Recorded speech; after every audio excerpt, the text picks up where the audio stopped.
Chapter 1, 1866, Wakefield, England.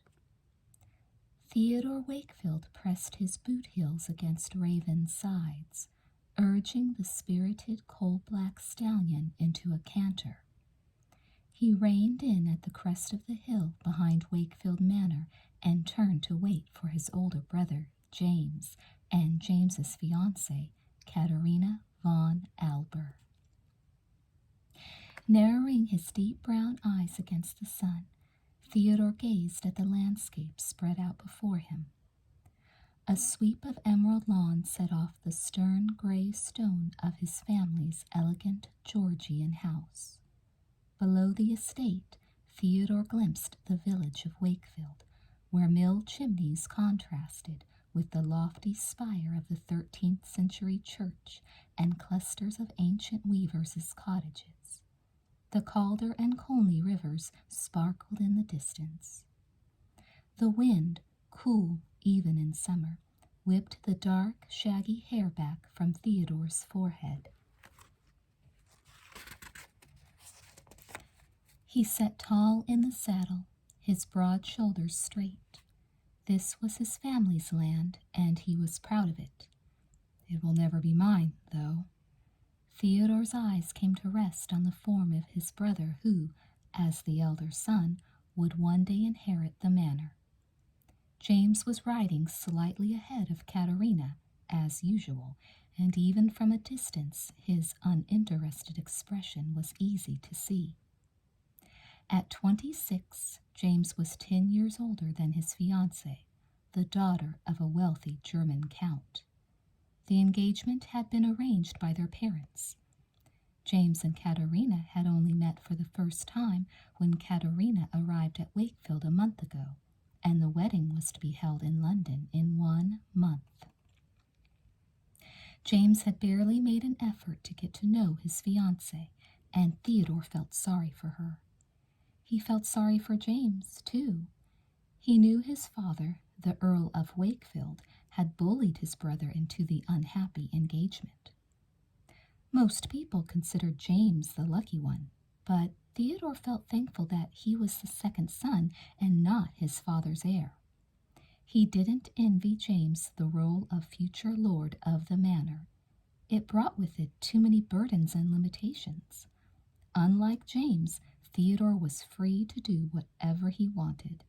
He would leave for Cambridge soon to study the classics, and he would never be forced into an arranged marriage with a girl he didn't love. James stayed well ahead of the others as they rode west along the River Colney to Wessenden Moor. Katharina stifled a sigh. After a month, her husband-to-be was still a stranger to her. She had stopped trying to make conversation with him. He seemed happiest with her when she kept her distance. Thank goodness for Theodore, she thought. Without him, Katharina would have had no one at Wakefield Manor to talk to. Theodore kept Raven to a slow pace at Katharina's side. "If you are tired of trotting, you may go ahead with James," she said, choosing her words carefully. Her English was improving daily, but it was not perfect. "I'm still breaking Raven in. It's good for him to go slow." Theodore bent forward to pat the horse's glossy neck. Then he flashed Katharina a grin. "And besides, I prefer your company." Katharina flushed with pleasure. "Raven appears as well-mannered as can be. Is he really as wild as you say?" "He never tolerated a rider until I mounted him for the first time yesterday," Theodore confirmed. "What is your secret?" He smiled again. "You'll laugh, but I'll tell you anyway. I talk to him." Katharina raised her eyebrows. "Talk to him? What do you say?" He shook his head. "It doesn't seem to matter what I say. For some reason, Raven just responds to my voice. All horses do." Katharina nodded. She would agree that there was something almost magical about Theodore's deep, kind voice. They reached Blackstone Edge, where an old Roman road made a broad scar across a lonely stretch of moor. The haunting cry of a curlew sent a shiver up Katerina's spine. She thought of the cozy forests of Germany. I will never feel at home in this cold, barren place, she thought with sad conviction. If she loved her fiancé, perhaps, but James was as cold to her as the moors. Still, Katerina could not feel entirely lonely with Theodore at her side. Taking her reins in one gloved hand, she reached up with the other to push a wind-blown strand of flaxen hair from her eyes.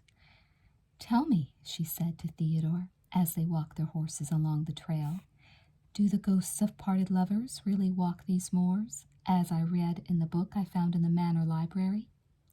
Wuthering Heights had been written, Katerina knew, by someone who lived in a village only a few miles away. Theodore laughed at her fears. "You shouldn't read romantic novels," he advised. "I have a book for you. It's called The California and Oregon Trails, and it's about pioneering expeditions in the American West." As he told her more about the book, his voice grew animated and his brown eyes gleamed. Katerina caught her breath. His face, with its lofty forehead and sharp cheekbones, straight nose and cleft chin, might have been carved by a sculptor. He was so handsome, twice as handsome, in Katerina's opinion, as sullen James. "I would like to read it," she said softly. Theodore winked at her. "But maybe the Indians in it would scare you as much as the ghosts. The moors are much safer than the Great Plains of America." Katerina tried to smile with Theodore. How could she tell him that she would rather be anywhere in the world than Wakefield, England, engaged to a man who, from all appearances, despised her? She felt Theodore's intent, perceptive gaze on her face, and when she glanced at him, she saw that his expression had softened with sympathy. "Don't worry," he said. "You'll get used to England. Soon you will love it as much as I do, as if you'd been born here." "I will never get used to it," Katerina cried desperately. "You don't know, Theodore. You don't know what it's like to wish each day would last forever, to wish that time would stand still even though you are unhappy, because anything is better than a future with—" Katerina faltered. An uncomfortable silence fell between them, and she realized she had gone too far. She should not have spoken so openly of her misgivings about the arranged marriage. Quickly, she corrected herself. "I mean that the wedding seems so soon. I wish I had more time to become acquainted with James." Still silent, Theodore nodded. Katerina bit her lip. Overwhelmed by her loneliness, tears sprang to her eyes. To hide them, she dismounted quickly. "You catch up with James," she said, with false cheer. "I'm going to pick some heather for your mother." Nodding again, Theodore spurred Raven into a gallop. Katerina watched him go, tears streaming down her cheeks. A moment later, Theodore caught up with his brother. James had dismounted and allowed his horse to wander off to graze. Having just flushed some grouse, James took aim, but Theodore's thunderous arrival caused James to miss his shot. James lowered the rifle, cursing. "What do you think you're doing?" Theodore jumped to the ground, keeping a firm grip on Raven's reins. "What do you think you're doing?" he countered angrily.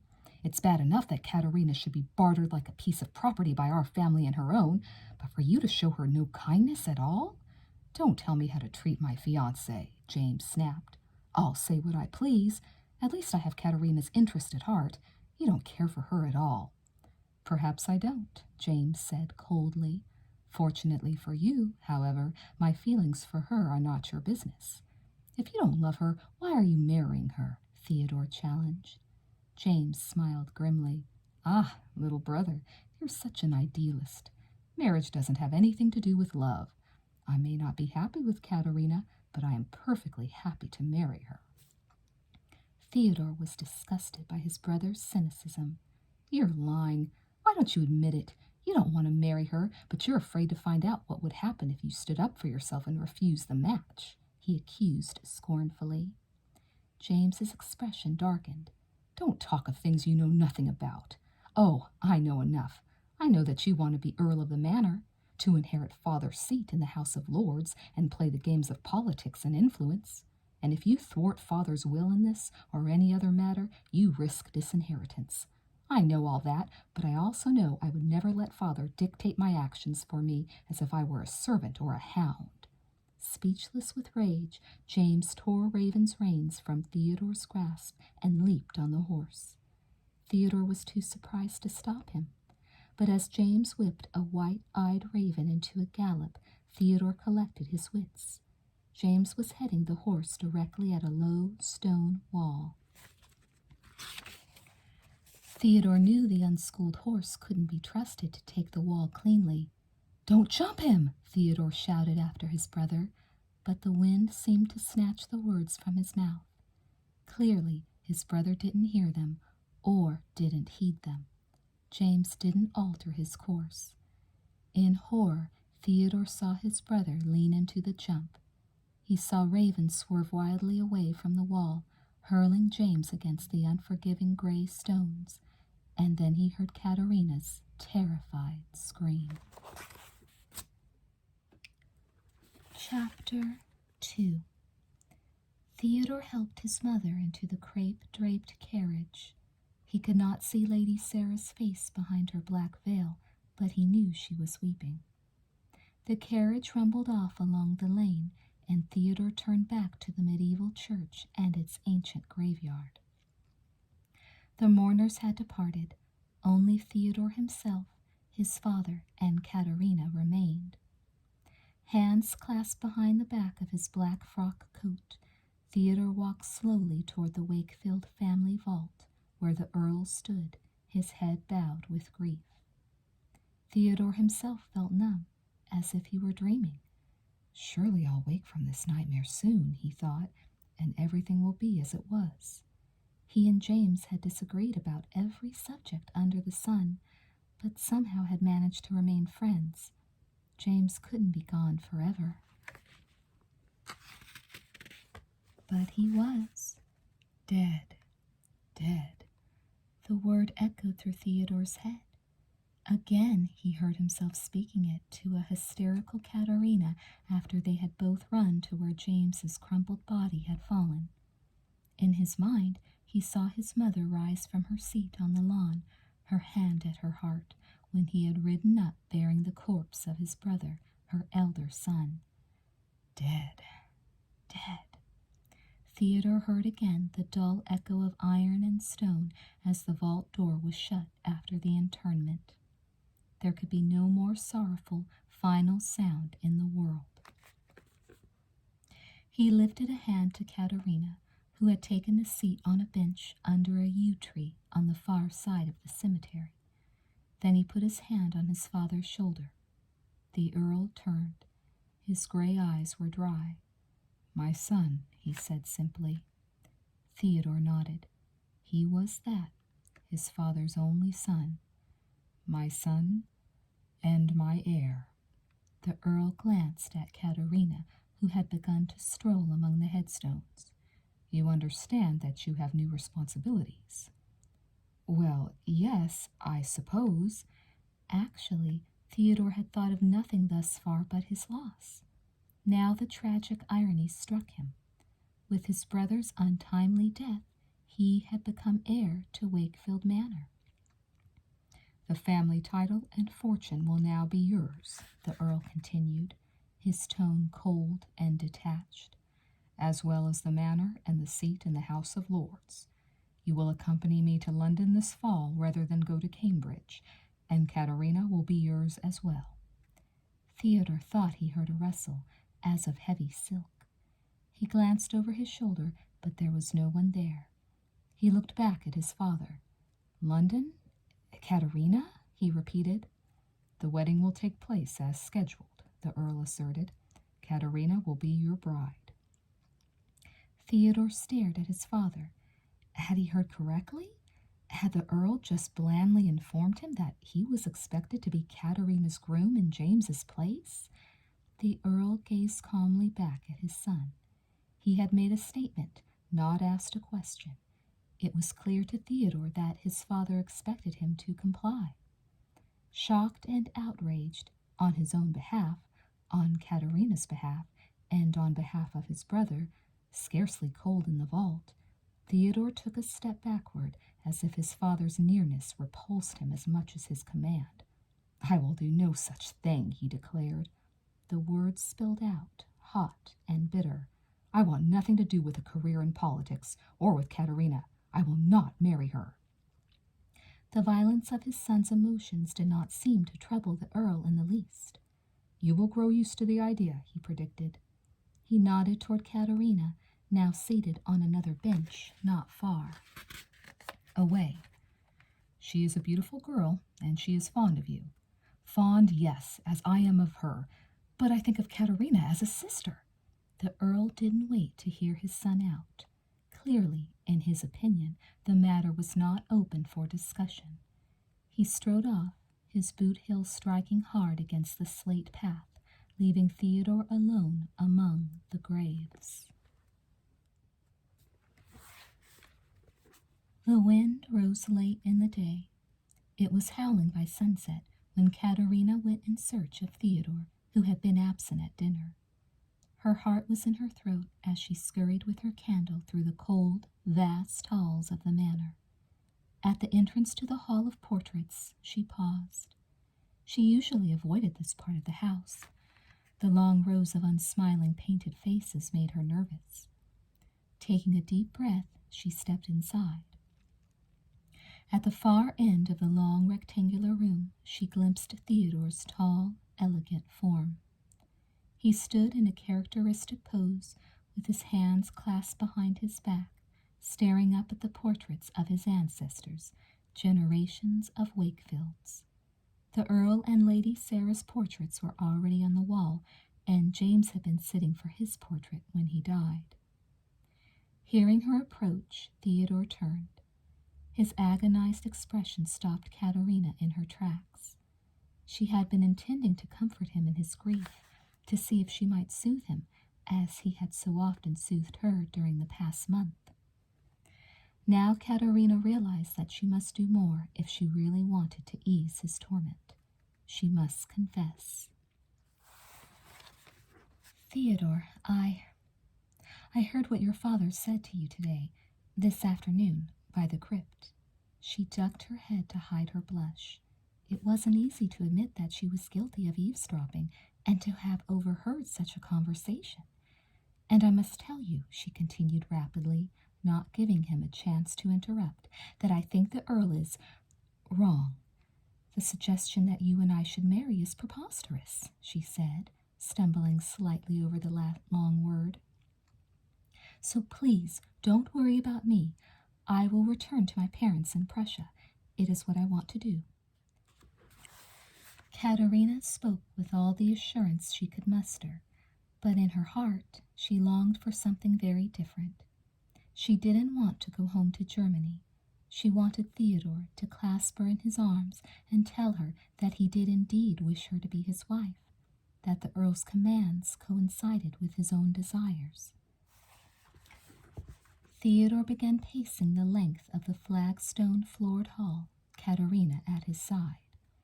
"My father won't permit you to leave. He has decided our future for us." "You don't have to act as your brother did," Katerina argued. "You can refuse to obey your father."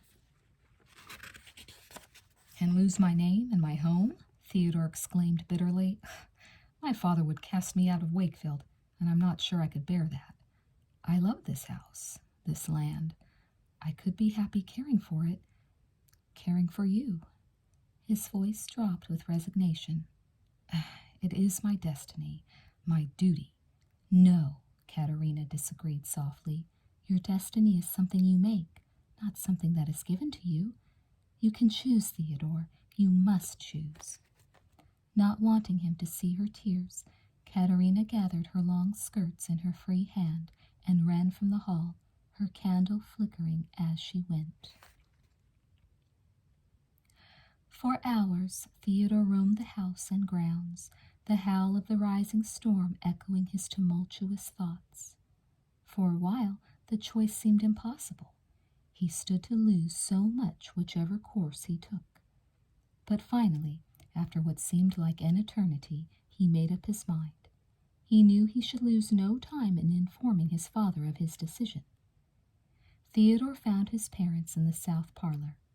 The Earl stood in front of the fireplace, staring hard into the dancing flames. Lady Sarah sat on a brocade sofa, a piece of needlework lying forgotten on her lap, and a look of quiet sorrow in her eyes.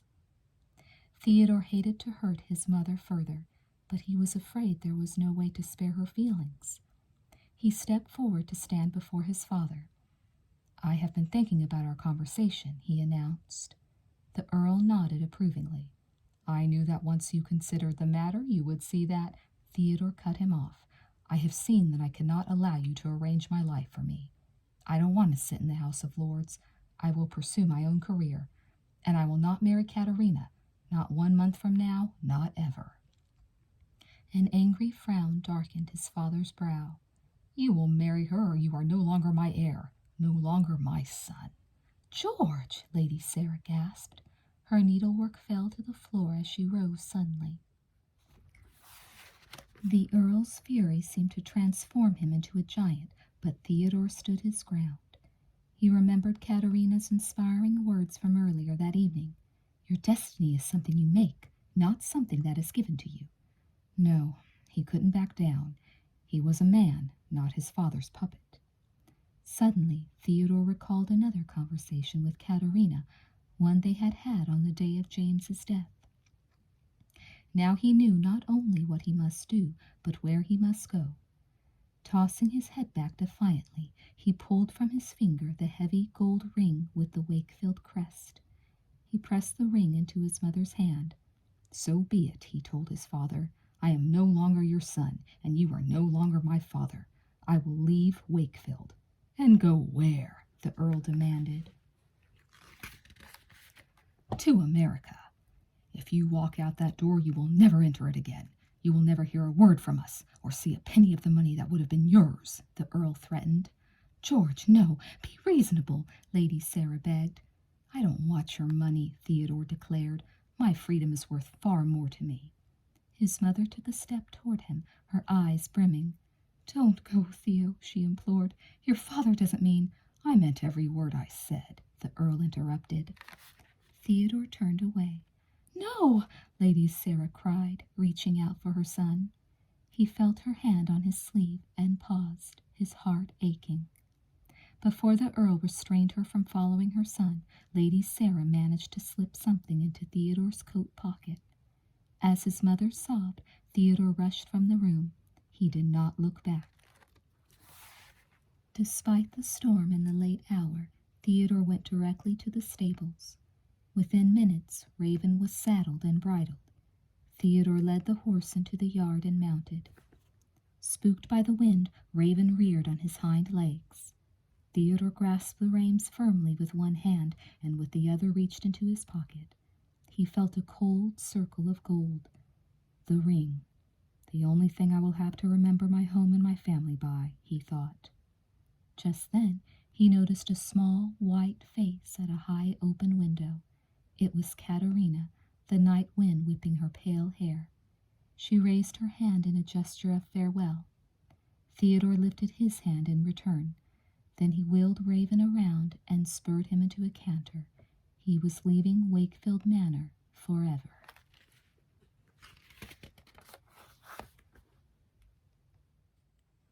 Chapter 3. As he jostled elbows with the other travelers crowding onto the steamer, Theodore had never felt so free. By selling Raven and his pocket watch, he had been able to pay for his passage on a steamer to America and had had enough left over to buy an extra suit of clothes and a few other necessities. Now he was wearing or carrying all of his worldly possessions. In one hand he held a small satchel. With the other he jingled the few coins in the pocket of his frock coat. Silently, Theodore berated himself for the sentimentality that had kept him from selling the family ring he was wearing once again on the fourth finger of his right hand. It would have brought a nice sum. I can always sell it when I get to America, Theodore told himself by way of an excuse. That's when he would really need the money anyway, as he made his way as a stranger in a new country. As he was pushed toward the railing at the stern of the boat, Theodore marveled at the variety of accents and languages he heard around him. There were English, Irish, German, and Swedish. There were old people and couples with children in tow. There were large families and single men and women. So much variety, and yet they all had one thing in common. All were leaving their homes to seek a new life on the other side of the Atlantic. Through the crush, he glimpsed a lovely young girl in a cream-colored bonnet and a dark blue dress with a high ruffled neck. With her white blonde hair and sky-blue eyes, she was a bright spot in the gray day. She was Norwegian, Theodore guessed, or Swedish, and then he was swept one way by the crowd and she another. Ah, well, Theodore thought, it was not such a big ship. Their paths were bound to cross at some point during the voyage. A minute later, the steamer began to move. As if on signal, a fine rain began to fall. The other passengers scurried to shelter inside, leaving Theodore alone on deck. As he watched the coastline of England recede, he had a sudden intuition that he would never again see his mother or the land of his birth. Still, Theodore knew he had done the right thing in leaving. He was not going to be just another Wakefield face on the wall in the Hall of Portraits. He was a man determined to live his own life on his own terms. From now on, he would think only of the future and never of the past. As England faded from sight, he strode the length of the steamer to the forward railing in order to look ahead across the seemingly endless expanse of gray sea to America. Air. I must have fresh air, Theodore thought, stumbling toward the door of the men's bunk room. All around him, his fellow passengers lay on their bunks, limp with the exhaustion of fighting their seasickness, moaning weakly. A few days into the voyage, just as the passengers had adjusted to the rhythms of life at sea, a storm had struck. For 24 hours, the ship had been tossed about like a toy boat. Theodore was sure there wasn't a person on board, with the exception of the seasoned crew, who wasn't as sick as a dog. But now Theodore was feeling a bit better, although giant waves still rocked the ship, making it hard for him to keep his footing. He made his way up to the deck, gratefully sucking the raw, salty air deep into his lungs.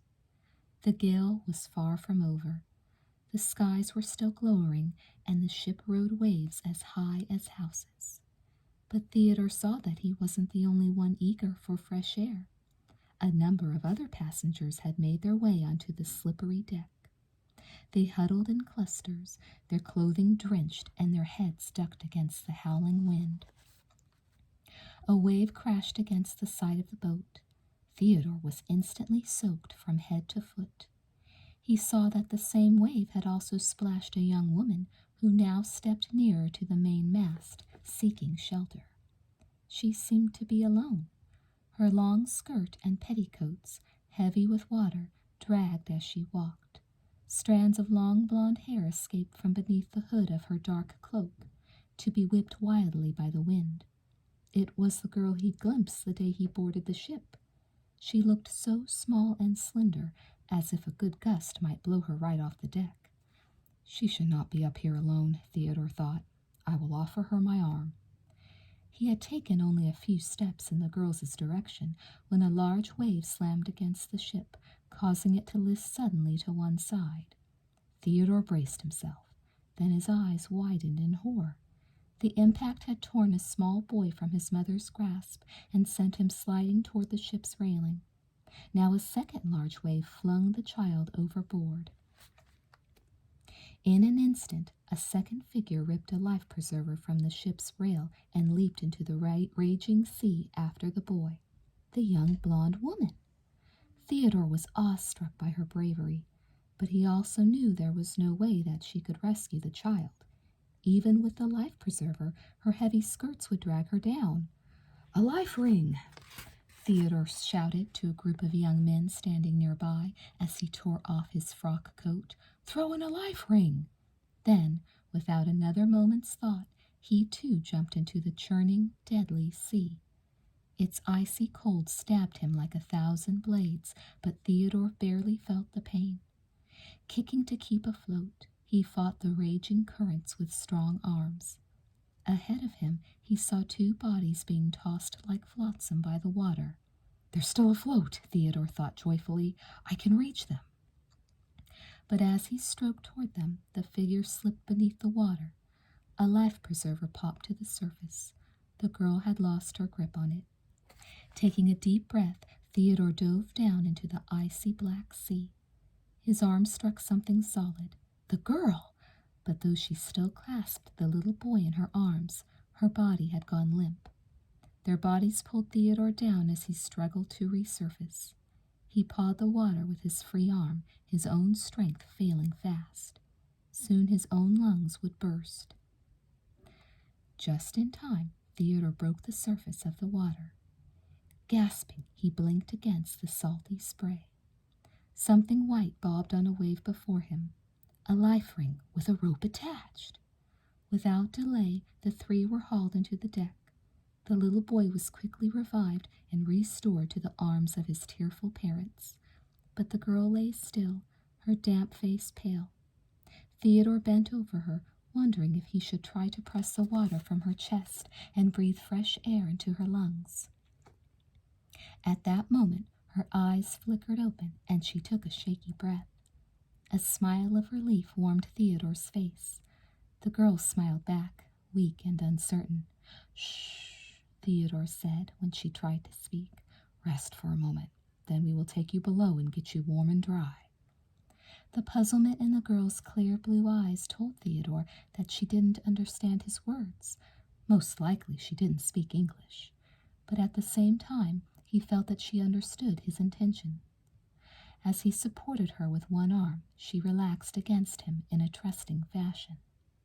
At that instant, gazing into the brave, mysterious girl's eyes, Theodore knew that he wanted to spend the rest of his life with her. The following evening, Theodore called on Alice Larson at the women's bunkroom. He'd polished his boots and dusted his top hat. He wore the new frock coat and trousers he'd purchased before leaving England. Alice, too, had undergone a transformation since the previous day's adventure. Dressed in a silk gown and an elegant cream-colored bonnet, she smiled shyly up at him, her eyes sparkling and her cheeks rosy. They had an audience. Theodore grinned at the young women who watched curiously as he took Alice's arm to escort her down the corridor. When he and Alice were relatively alone, Theodore reached into the pocket of his frock coat and withdrew a delicate rose carved from wood. "For you," he said to Alice. She took the rose, her eyes lighting up with delight. She spoke a few words in Swedish, then added in hesitant English, "Thank you very much, Mr. Wakefield." "You're very welcome, Miss Larson. A beautiful rose for a beautiful woman." She might not have understood every word of his compliment, but she blushed prettily. She would blush even more, Theodore knew, if she guessed the flower's true significance. To Alice, it was just a gallant gesture, but to Theodore, the rose was a token of eternal devotion. Unable to present her with one fashioned from gold and jewels, as was the Wakefield family tradition, he had carved one for her from a piece of wood, modeling it after the flower on his signet ring. As the two strolled toward the massive, noisy dining hall for the steerage-class passengers, Theodore glanced at Alice out of the corner of his eye, his heart pounding. How could I be so sure, he wondered, surprised by the intensity of his emotions. But he was sure she was the one. He carried their trays of food to the rear deck of the ship, where he'd had a small table set up, complete with linen tablecloth. Alice smiled with pleasure as he pulled out a chair for her. "This is much better than the crowded dining room," she said in halting English. "Much better," Theodore agreed, "although your company would make any situation pleasant." She tipped her head to one side. "My English is not good. I'm sorry." Theodore expressed himself more simply. "I am glad to be with you." She ducked her head, blushing. "And your English is quite good. You are from Sweden, are you not?" Alice nodded. "I knew only 1 or 2 words of English when I left, but I have tried on this trip to learn a few more every day, so I will be ready when we reach America." "Why did you leave your native country?" Theodore asked, hoping this question would not seem presumptuous to her. Her blue eyes clouded with sorrow. "Since the death of my parents, I have been living with friends. I am lonely for family. My uncle who lives in America invited me to join him. He and his family are going west to farm in the Theodore supplied the word. "The prairie?" "Yes." Alice's eyes sparkled. "I have heard that in America there are fields of grass that go on and on as far as the eye can see, and that any man can own as much land as he can farm." "There are great opportunities," Theodore confirmed. "And you?" Alice asked. "Do you go to join family in America?" "No, I have no family," said Theodore, unwilling to burden her with the somber details of his recent history. "I go to America to start a new life." "Will you be a farmer?" Theodore almost laughed at the thought of himself, an English lord, working the soil like a commoner. But the truth was that he was no longer an English lord. He had a new identity as well as a new life. He would earn his bread by honest labor, like every other man. "I would like to work with animals," he replied. "Perhaps I will be a horse trainer." "A horse trainer? In the circus?" This suggestion also made Theodore smile. "Perhaps." After their meal, the two walked along the moonlit decks, enjoying the peaceful calm of the sea, the clear starry sky, and each other. They talked and talked of their hopes for the future, Theodore pausing patiently to explain unfamiliar words to Alice. At last, reluctantly, he escorted her back to the women's bunk room. He took her hand as she moved to step through the door. "I would very much like to call on you again," he told her, a serious, hopeful note in his voice. She squeezed his hand gently. "Yes, I like that. I'd like you to call on me again. Good night, Mr. Wakefield." "Good night, Miss Larson." His hat in his hand, Theodore watched her disappear into the dimly lit bunk room. When she was gone, he whispered the sweet name again. "Good night, Miss Larson. Alice Larson." Theodore strolled down the corridor to the men's bunk room, a dreamy smile on his lips. At the start of the passage, Theodore had felt so alone. Now thoughts of the brave and beautiful Swedish girl who'd captured his heart filled each moment of his day. Theodore had never felt this way about a girl.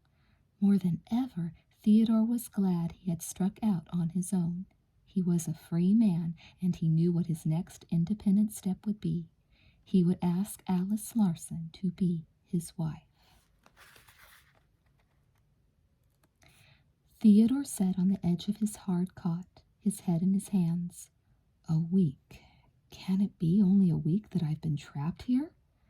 Theodore wondered as he stared with dull eyes at the bare walls of the hospital. Upon his arrival at the Castle Garden Immigration Station in New York, a health examiner had quarantined Theodore on the suspicion that he might be carrying typhus. Theodore had not come down with the dreaded, highly contagious disease, but he was still not free to leave the ward's island hospital. And with every monotonous day that passed, he grew more desperate. What were the chances that he would be able to find Alice now? Alice, Alice. It pained Theodore immeasurably even to think the beautiful name. Bored and depressed, he replayed the events of the transatlantic journey one more time in his mind. The great storm, the rescue, the gratitude that had flooded his heart when Alice's eyes opened as she lay on the deck of the ship, He'd fallen in love with her at that very moment. A bond had been formed between them, a bond Theodore had believed only death could sever. Death, or quarantine, he thought dismally. Theodore hoped with all his heart that Alice would still be waiting for him when he was finally released. He was certain that fate had brought them together. He had saved Alice's life so that their destinies might be joined. Leaving England a lonely exile without a home or family, he had arrived in America with the woman who would be his wife. But no sooner had they set foot on American soil than they were parted. Sentenced to quarantine, Theodore had not been able to join Alice according to their arrangement. He had been herded with other unfortunates onto a boat towards Island. Just as the boat was about to leave the dock, he had caught a glimpse of Alice as she stepped into what must have been her family's carriage. The slump of her slender shoulders told Theodore that she was discouraged after a long day and evening of waiting for him. Had she given up? Did she think he had deserted her? Worst of all, what if she and her relatives had already left New York? Independence Day. After weeks of quarantine, Theodore was being released. The ferry shuttling him from Ward's Island pulled up at the dock on Manhattan. Despite the fact that he was weak from his period of confinement, he sprinted all the way to the immigration station. He wouldn't let himself entertain the possibility that bad news, no news, might be waiting for him there. He forced his legs to move faster, hoping against hope. Castle Garden swarmed with people, just as it had when Theodore and Alice's ship had arrived. Theodore dodged a group of immigrants, then huddled over a toddler clutching a bedraggled doll. He fought his way to the immigration office. "A message," he panted breathlessly. "I must know if a message was left here for me. From Miss Alice Larson, for Theodore Wakefield." The young man walked over to a wall of cubbyholes stuffed with papers and packages. When he returned, his hands were empty. "No note? No word?" Theodore asked desperately. "Nothing." Utterly dejected, Theodore stepped away from the office and allowed himself to be absorbed by the bustling crowd. As he stood among the mass of newly arrived immigrants, he almost doubted for a moment that a beautiful blonde Swedish girl named Alice Larson had ever stepped off the boat here. He had no way of tracking her down, no way of knowing exactly where her family might have been staying in the city or where they were planning to settle out west. Nonetheless, Theodore knew he must look for her. He walked north up Broadway, peering at each face he passed, glancing in every window at the occupants of every carriage for hire. He kept walking as dusk settled and the lamp-lighters commenced their evening work. He walked far into the night, up one avenue and down another, searching and hoping. Theodore's hope had died by the time the first pale pink light of dawn began to brighten the eastern horizon. He was footsore, hungry, bone-tired, and still alone. His despair was complete. He found himself in front of this train station. Why not, he thought. New York held nothing for him. But at the ticket counter, he faltered. He realized that he had given no thought to exactly where he would go or what he would do in the new world. Now Theodore thought of the vast continent stretching north, south, and west from the spot where he stood at that moment. He could go absolutely anywhere. But the country that once had captured Theodore's imagination now seemed to him empty. Without Alice at his side to share the adventures of the new world, his life here would be meaningless. Theodore's chin sank to his chest. He fought back the tears of defeat and the desire to give up, to return home to England. No, he decided at last, he couldn't go back, because no matter how vast this country was, Alice was there, somewhere in the wild, lonely West. Theodore checked the list of fares. He had just enough money to get himself to Cleveland, Ohio. That wasn't very far west, but it was a start. 1 ticket to Cleveland, he requested, laying the money on the counter, his hand shaking slightly. It was all the money he had in the world. Theodore twisted the ring on his finger. He thought of the rose he had carved for Alice. Somehow I will find her, he vowed, oblivious to the ticket seller's curious stare. If I die searching, some day I will find her. Chapter 4, 1884, Pine Bluff, Illinois. You are getting much too big to drink from a bottle, the pretty half-Indian girl lectured. You are more trouble than you're worth. Theo laughed at the sight of Dancing Wind, shaking her finger at the long-legged colt. He watched the foal nuzzle Dancing Wind's hand and then trot off to join the other horses tethered near the makeshift stables that had been quickly erected by the circus members that afternoon. I didn't think Raven would survive when Redwing died, Theo remarked. Redwing, Theo's favorite stunt mare, had died that spring after foaling. Your nursing has pulled him through. You have a magic touch. Dancing Wind was pleased by Theo's praise, but she felt he gave her too much credit. She shook her head, and the glossy black hair that fell in a shimmering river to her waist swung gently. You're the one who's able to work magic with animals just by speaking to them. You're the magnificent Theo W. His eyes crinkling, Theo laughed heartily. What's so funny? Dancing Wind asked. Isn't that your name? It's my name now, Theo conceded. The name I took when I joined the circus as a horse trainer 8 years ago. But I was born another person. He winked at her. Once I was just plain Theodore Wakefield. Dancing Wind shook her head again. She didn't believe him. Surely tall, handsome Theo W., with his twinkling brown eyes, his iron-strong arms, and his ability to talk to animals, had always been magnificent. What about you? Theo asked, as they walked among the circus horses.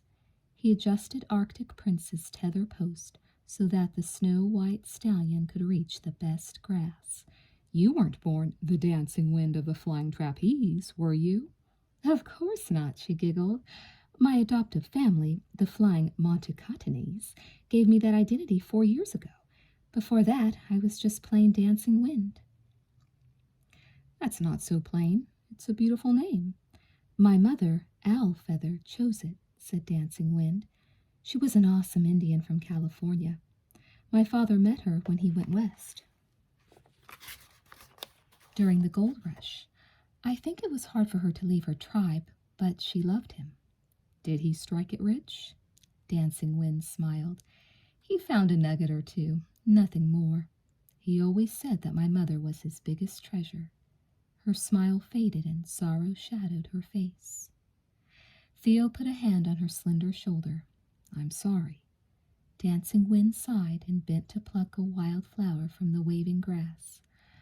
I never really knew her, she told Theo. She died of smallpox when I was a little child. My father did his best to raise me on his own. Dancing Wind paused.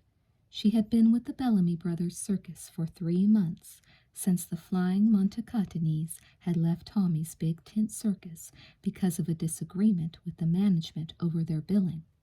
No one at this circus knew the full story of how the half-Indian girl had come to be adopted by the Flying Montecotonese, a family of trapeze artists from southern Italy. While Dancing Wind was tireless and without fear when it came to circus stunts and physical labor, it was not so easy for her to share her thoughts and feelings. She was naturally reserved and, as a result of her unusual life, somewhat solitary. But although she did not know him well, Dancing Wind liked Theo W. He impressed her as strong, kind, honest, and trustworthy. She continued her unusual tale. My father and I had always moved from place to place, living in rough mining camps and cowboy towns. 4 years ago, when I was 12, he was shot and killed during a saloon brawl. Tommy's big tent circus was passing through town, and when Mama Montecatini heard my sad story and saw how much I resembled her own daughter, Isabella, she immediately insisted that I come to live and work with them. Ever since then, the Flying Montecatines have treated me like a member of their family. Theo gave her shoulder another sympathetic squeeze. You've suffered more than your share of losses in your short life. Dancing Wind smiled bravely. But for everything and everyone I have lost, I have gained something else to cherish. I am not alone. The circus is my family now. The horses settled, Theo and Dancing Wind crossed the train tracks to a hillside path. They hiked up and found themselves on the top of a wooded bluff. Below them, like a river of gold in the last light of the summer day, the great Mississippi River flowed in a broad curve. They sat down side by side on a large flat rock. Dancing Wind tucked her slim legs up under her long cotton skirt and clasped her knees with her arms. Staring ahead at the red ball that was the sinking sun, Theo said, "The circus is my only family, too." Dancing Wind had often wondered why such a handsome man did not have a wife and children. Did you, too, lose your parents when you were young? Theo frowned slightly. I did lose my parents, but not to death, the way that you did. He looked at Dancing Wind, a strange, questioning expression in his clear brown eyes. She felt that he was debating something. She hoped he would find her worthy of his confidence. I left my home in England half a lifetime ago, Theo explained, when I wasn't much older than you are now. I don't know if my parents are still living or not. We did not part on good terms. Dancing Wind nodded but said nothing. I came to America to start a new life, Theo continued, and during the ocean crossing, I thought that I would also be starting a new family here. There was a Swedish girl on the boat, Alice. A pained note crept into Theo's voice. We had an understanding, but we were parted on our arrival. I never saw her again. He stopped. Dancing Wind sensed that even after all these years, he was overcome with emotion at the memory. Do you still think of her? Not a day passes that I don't think of her. For years I searched for her. I traveled the country as a railroad porter, and at every stop I inquired after her. But you never found her, Dancing Wind concluded. No, I never found her. Clearly, Theo felt that life had lost all meaning when he lost Alice. He had never married. Dancing Wind guessed he had never even loved another woman. But like her, he was not entirely alone. You are happy with the circus, though, aren't you? Dancing Wind asked hopefully. I am happy, Theo assured her. His eyes crinkled. Who wouldn't envy the life we lead? It was exciting, Dancing Wind agreed. They lived in a brightly painted circus train and traveled constantly. She didn't have to go to school, and their fellow circus members were wonderful, talented, interesting people. The sun was gone. Around them, the forest had grown dim and shadowy. Theo rose to his feet and extended a hand to Dancing Wind. Come, we still have chores to do before we rest. Somewhat reluctantly, Dancing Wind followed Theo back down the path. True, she still had to mend a torn seam in her costume, and she needed to get a good night's sleep before the next busy day of practicing and performing, but she would rather have sat close by Theo's side in the moonlight, talking all night long.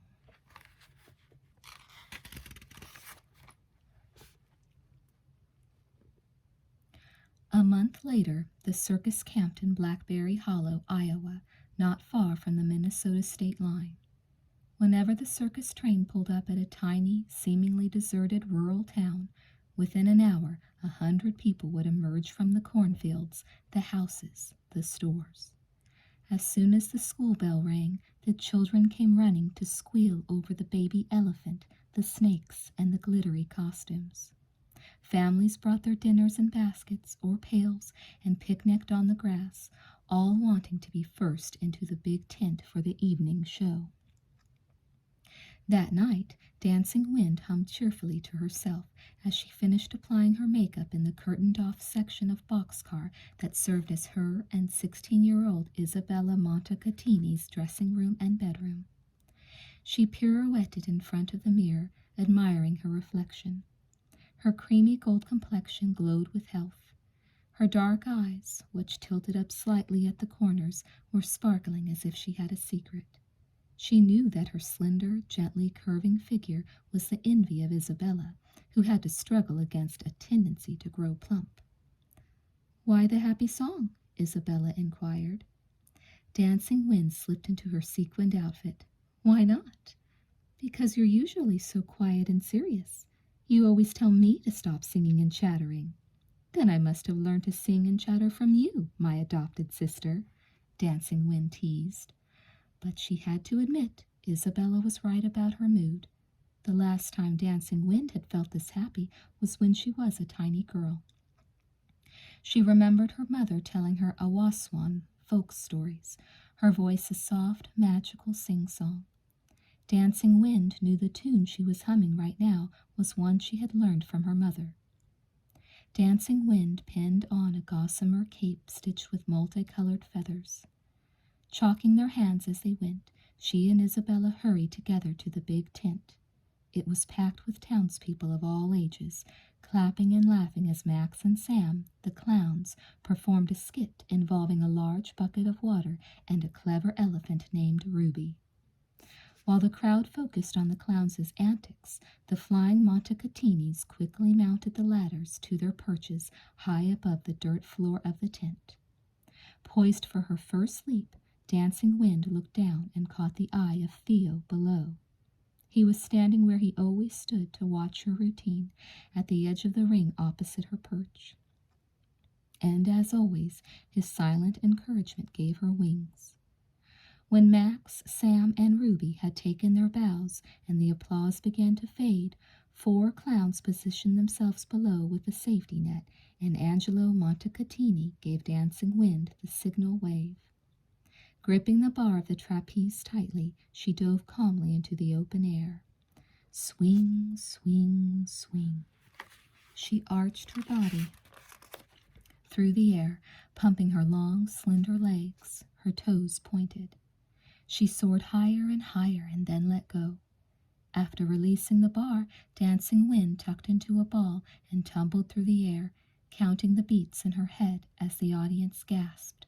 1, 2. She stretched out her arms and felt Angelo's strong hands grasp her wrists.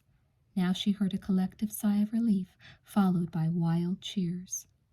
A few minutes later, the flying Montecatinis were bowing to the delirious crowd. Dancing Wind tossed back her glossy dark hair and searched for Theo's face. When she found it, the pride she saw there made her glow with triumph. Since that night on the river bluff, she and Theo had had many more talks. They were closer friends than ever. In fact, Dancing Wind had started to care for him as more than a friend. She was falling in love. She wanted to ask someone if this was what love was like, wanting to be with someone during every waking moment and dreaming of him each night. But she was afraid to confide in anyone, even Isabella. She knew Isabella would only tease her, and she would gossip too. Soon everyone in the circus, Theo included, would have heard about Dancing Wind's naive questions. The last act ended, and the crowd departed. The evening wasn't over yet for the circus members. However, they had to clean the tent and grounds and tend to the animals. Brooms in hand, Dancing Wind and Isabella swept fresh sawdust over the dirt in the ring. Eager to finish her tasks so she could look for Theo in the stables, Dancing Wind worked quickly. But Isabella leaned idly on the handle of her broom, her black eyes focused on the other end of the tent, where Henrik the lion tamer was helping Sam and Max feed the elephants. "Don't you think Henrik is the most handsome man in the troupe?" Isabella asked dreamily. Dancing Wind glanced at Henrik. His biceps rippled as he lifted a bale of hay, tossing it to Ruby. "He's a nice man, but I think the magnificent Theo W. is more handsome," she ventured. "Theo W.?" Isabella scoffed. "Why, Henrik could wrestle him to the ground in a minute. Look at Henrik's muscles and his shiny blonde hair." Dancing Wind stuck her tongue out at Isabella and finished her sweeping. "I'm done with my half," she announced. Before Isabella could beg her help with the rest of the chore, Dancing Wind dashed off. She found Theo with the horses. He greeted her with a warm smile. "You're just in time to feed our little friend." He had prepared a mash for Raven, whom they had recently weaned from the bottle. Dancing Wind held the bucket while Raven ate greedily. "If he keeps eating like this, soon he'll be as big as his sire, Arctic Prince," she predicted. "He'll be a fine horse," Theo said with satisfaction. "He has as much spirit as his namesake." "His namesake?" "The horse I sold to pay for my passage to America was also named Raven." Raven finished his meal. Kicking up his heels, he cantered off. Dancing Wind watched the horse go. A raven in the old world, a raven in the new, she thought. A long-lost love whom Theo had never forgotten. Did he live completely in the past? She didn't realize she'd spoken her question out loud until Theo started. "Do you really think I live in the past?" he asked. Dancing Wind's eyes widened. "I didn't mean—" Theo shook his head. "No, you're right. I have been living in the past for many years, but I've begun to realize that I may have been denying myself much happiness." He stepped closer to her. Dancing Wind turned to him. She could see his face clearly in the light of the full white summer moon. As Theo studied her face, raised expectantly to his, she knew that his thoughts had shifted. He was no longer thinking of the past, but only of the present moment.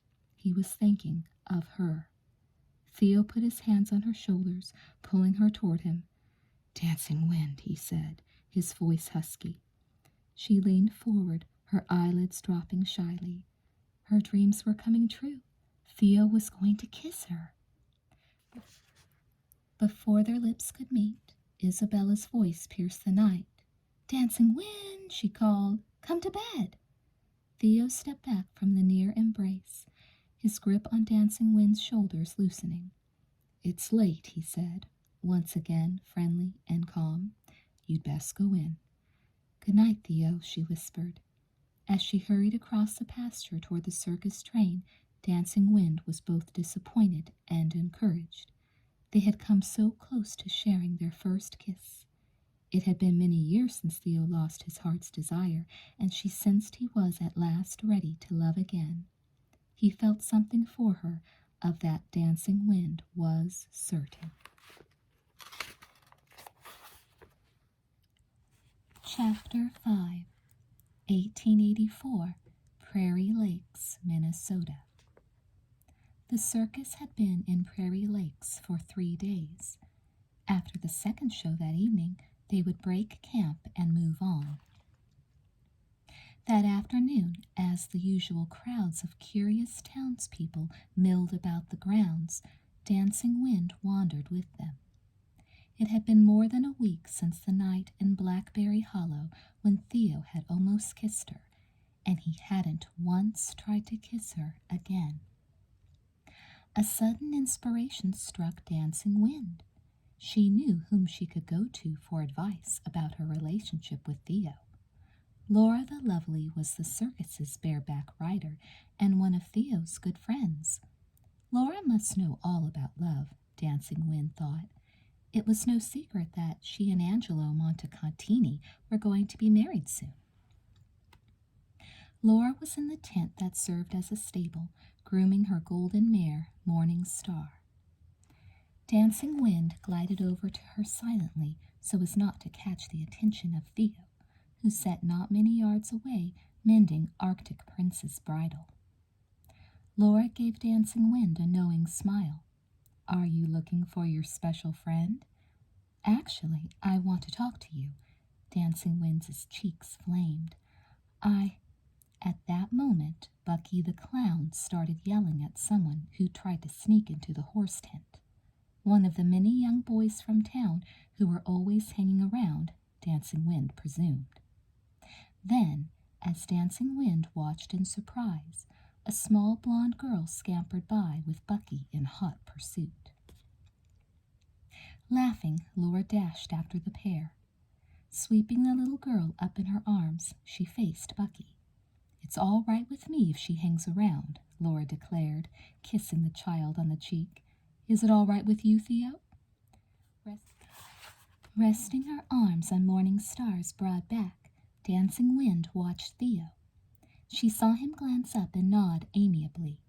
Laura set the child on her feet. Immediately, the little girl marched boldly up to Arctic Prince. "My name's Jessamine Johnson," she announced to the horse. "What's yours?" Theo stepped over to her side and squatted so he was at eye level with her. "This is Arctic Prince, the star of the circus," he told Jessamine. "Have you ever ridden a horse this big?" "I've ridden one twice as big," Jessamine boasted, "but never one as pretty. Can I ride him?" "First we have to put his bridle on," Theo explained the procedure in a patient, friendly tone, his eyes never leaving the little girl's face. Laura the Lovely held the child up so that, with Theo's assistance, Jessamine could slip the bridle over Arctic Prince's ears. "Well done," Theo commended her. Jessamine clapped her hands, clearly pleased with herself. Dancing Wind smiled. "You have an accent," the little girl said to Theo. "Are you from another country?" Theo stroked his chin. "I guess I do still have a bit of an accent. Yes, I'm from England." "My mother has an accent too," Jessamine said. "She came from Sweden, but that was before I was born. I'm American." Theo's expression became intent. "Sweden? Is your family coming to the show tonight?" Jessamine nodded. "We're going to eat a picnic dinner and then watch the second show. I wish we could see both performances," she added wistfully. "Well, this is better than watching." Laura lifted Jessamine onto Arctic Prince's back. "You get to ride on a circus horse of your very own." Laura led Arctic Prince to the field outside the tent, keeping a careful eye on Jessamine. Theo watched them until he disappeared from sight. When Dancing Wind approached him, she was surprised to see that he appeared to be in the grip of a very powerful emotion. He blinked at her as if for a moment he didn't recognize her. Dancing Wind laughed. "You look startled, as if you'd seen a ghost." "I feel as if I have," Theo confessed. "That child, Jessamine. Dancing Wind, I think she may be my Alice's daughter." "My Alice's daughter? What could he mean?" "She can't be," Dancing Wind breathed, a worried frown shadowing her face. "She's the very image of Alice," said Theo, "and she said her mother is Swedish. But many Swedes have settled in this region. What are the chances?" Theo dismissed this consideration with a wave of his hand. "Dancing Wind, tonight I may see my true love for the first time in many years." All color drained from Dancing Wind's face. Theo was too caught up in his own excitement to notice. "If it is the same woman, I'm sure she will be happy to see her old friend," Dancing Wind predicted cautiously. "We were more than friends," Theo said. "Our lives were one. Now the hand of fate has brought us together again, as it did on the ship many years ago. It has brought her back to me." "As you said, many years have passed," Dancing Wind reminded Theo. "She's probably a married woman with a family and a home. If you are correct, you just met her child." But Dancing Wind's desperate words made little impression on Theo. "Time will not have changed her," he predicted. "She will still be my Alice, young and beautiful. And the feelings we once shared, such feelings never die." "But what can you do about these feelings?" Dancing Wind bit her lip, willing herself not to cry. "What can you do if she's married to another man?" Theo shook his head. "I don't know," he admitted, "but I must go to her after the performance tonight. We'll talk, and if our hearts tell us to—" His words trailed off. "To what?" Dancing Wind wondered. "To leave your present lives and the people who depend on you in order to pursue a foolish, romantic dream of yesterday?" She took a step backward, then another. Theo's eyes were distant and dreamy. He was no longer aware of her. He didn't even notice when she turned and ran from the tent, her own eyes blurring with tears. Dancing Wind had never been so distracted before a performance. The possibility that Theo might have found his long-lost love had shattered her usual cheerful tranquility. As she got ready for her act, her heart ached with pain and jealousy. Over and over she replayed the scene of Theo telling her his plan to seek out Alice. He had talked to Dancing Wind without seeing her. Did he ever really have feelings for me? Dancing Wind wondered, as she and the other flying Montecatinis mounted the ladders to the high trapeze. She knew she must concentrate on her act right now, but her mind was racing with jumbled thoughts. She could see Theo standing off to the side far below, in the spot where he always stood during her act. More than ever, she wanted to shine in his eyes. How can he not love me? Dancing Wind asked herself, wiping a tear from the corner of her eye. She was young and strong and brave, his companion in adventure, his friend. How could he prefer an old married farm woman he hadn't seen in years? The signal came, and Dancing Wind flew from her perch like a bird. Despite her preoccupation, she knew her routine well, and she and Angelo executed their first stunt flawlessly. The crowd roared. Then it was Isabella's turn to tumble through the air into the grasp of her father, Guillermo. For a few moments, while Guillermo and then Angelo were performing solo stunts, Dancing Wind and Isabella crouched together on a perch, catching their breath. Again, Dancing Wind sought out Theo.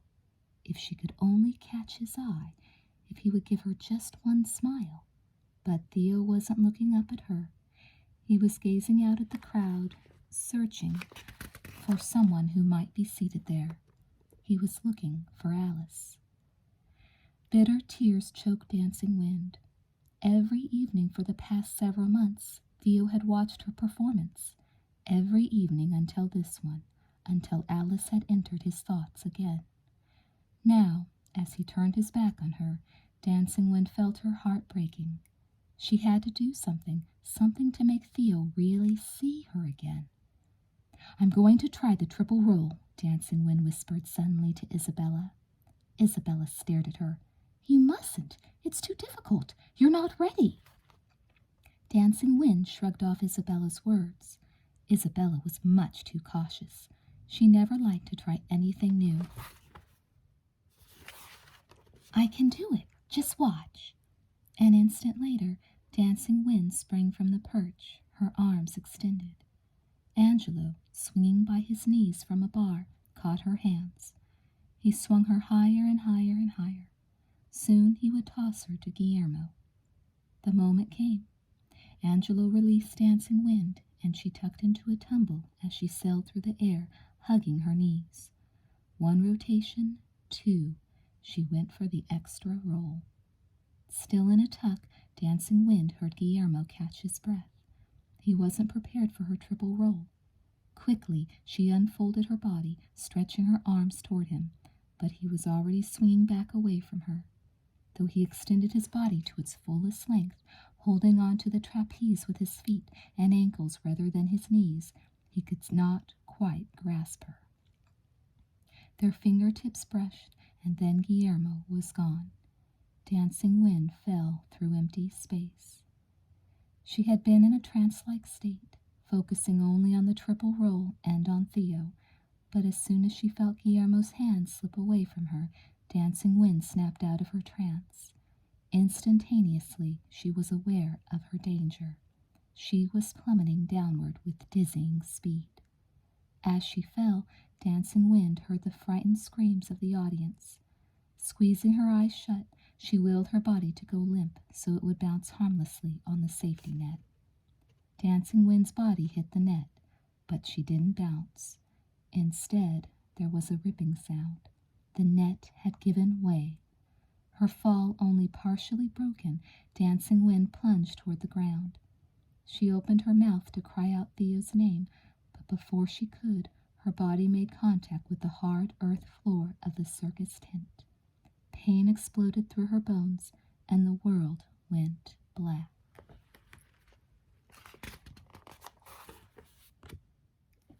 Chapter 6. Theo was only half aware of the flying Montecatini's trapeze act. Every few seconds, he quickly scanned the blur of faces in the audience. Jessamine had said her family would buy tickets for the second show that night, but what if they decided to attend the earlier one? What if Alice was in the tent at that very moment? Theo's eyes came to rest on a blonde woman, and his heart jumped to his throat. No, it wasn't her, he realized, half disappointed and half relieved. At that instant, the woman he was watching put her hand to her mouth, her eyes widening with terror. There was a burst of horrified exclamations from the crowd. Theo whirled on his heel in time to see someone falling. Dancing Wind! No!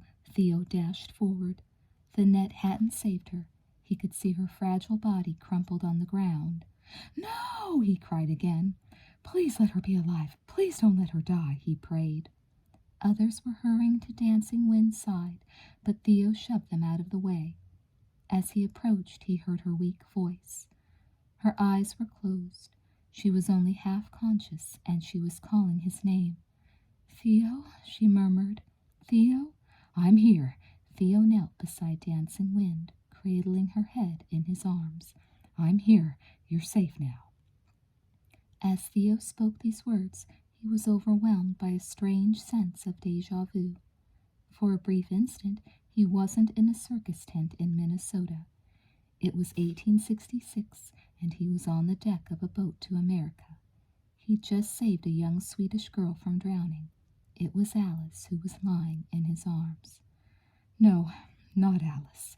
Theo felt a tear glide down his cheek. Dancing Wind. It's Dancing Wind. For the first time, Theo realized how blind he had been. How could he not have noticed how much he cared for Dancing Wind?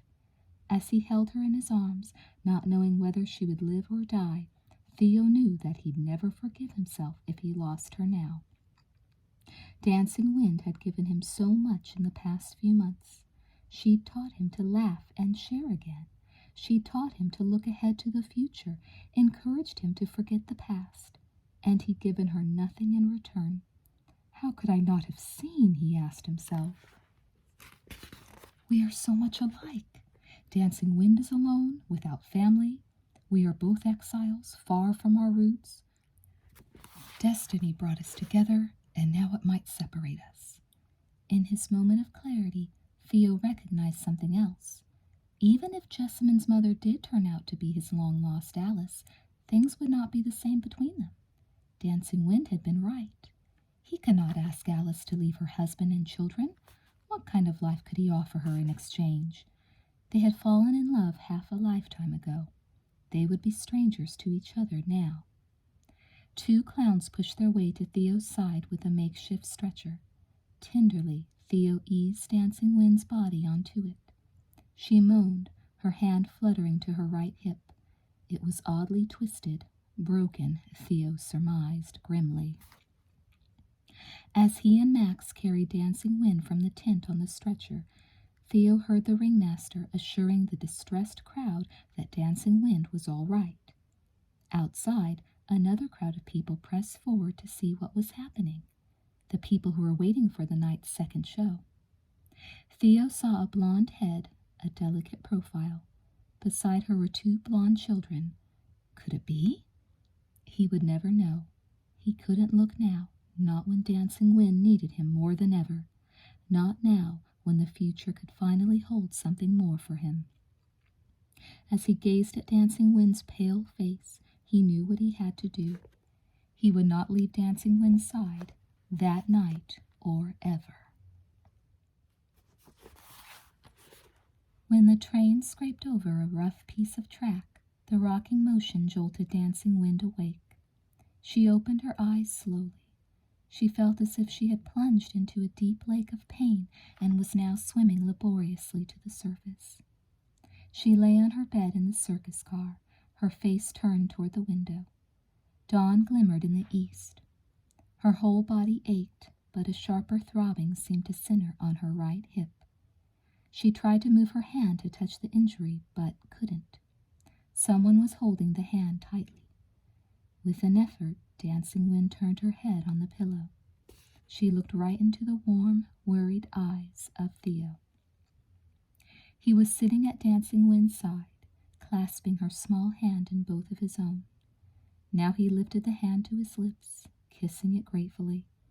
"I thought you might never open your eyes again," he said, his voice hoarse with emotion. She stared at him in wonder. I fell and then I don't remember." "You broke your hip," Theo told her. "We brought you here. You were unconscious, and before the circus packed up, Dr. Good from Prairie Lake set your hip." "How long before I am better?" she asked. "When will I be able to perform again?" Theo squeezed her hand. "The break was very bad. Dr. Good said the bones will never fully mend." Dancing Wind closed her eyes and turned her head away from Theo. "The bones will never fully mend?" A tear pushed its way between her lashes and rolled down her cheek. She would never again be the dancing wind of the flying trapeze. She would be a cripple.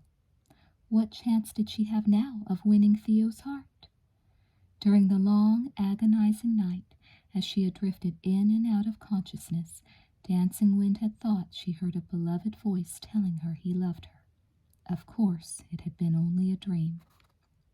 Because he loved another. Suddenly, Dancing Wind remembered the incidents that had led up to her fall from the trapeze. "Alice," she whispered, "did you find her?" Theo reached out and gently turned Dancing Wind's face back toward him. "I didn't look for her," he replied. "I didn't have to go searching for love because it had been with me all the time. You are the only woman I want, Dancing Wind." Now Dancing Wind was sure she was dreaming, but when Theo bent to kiss her, it felt very real. As the morning sun burst above the horizon, Dancing Wind's pain and heartbreak dissolved in the warmth and comfort of pure joy. Theo rested his head on her shoulder, and she wrapped her slender arms around his neck. Peace settled over them. "I will get well," Dancing Wind thought, stroking Theo's hair. The doctor's prognosis didn't matter. How could she fail to heal and flourish with Theo's love to see her through? Dancing Wind left the train quietly before daybreak. Isabella slept soundly, a peaceful smile on her face. "She is dreaming of Henrik," Dancing Wind thought, a smile momentarily touching her own face. Leaning heavily on her wooden crutch, she eased herself down the steps to the ground. The trampled grass alongside the tracks was white with frost. It is time, Dancing Wind thought. Autumn had come. That very day, the circus would pack up and leave its latest stop in Cottonwood Creek, Nebraska, to head south for the winter. With her crutch, Dancing Wind could move quickly, almost gracefully. Without it, her limp was extreme. Now she swung lightly across the sparkling field to where the horses were tethered. Nickering with recognition, Raven trotted toward her. The colt no longer needed special feeding, but he was still Dancing Wind's favorite. As she reached out to touch him, a strange envy filled Dancing Wind's heart. His legs were so long and straight, his stride so easy and clean. Her hip had healed as much as it ever would. The injury had left her partially crippled, with one leg shorter than the other, and in almost constant pain. She would never again float over the ground like Raven, never again sail through the air with the flying Montecatinis. With the rising sun, the circus came to life. Dancing Wind looked back at the camp, where the others were cooking a quick breakfast before loading the animals into the boxcars. The scene was so familiar, and yet, for some reason, this morning Dancing Wind felt removed from it. "I do not belong any more," she thought. Everyone was kind, but she knew they kept her on only out of charity. There was really no little chore she did that someone else couldn't do just as well. No, she couldn't stay with them any longer. As for Theo, Dancing Wind loved him deeply, but she didn't want to burden him either. Many a night Dancing Wind had lain awake, thinking about the way in which their love had come about. A feeling of guilt had taken firm root in her heart.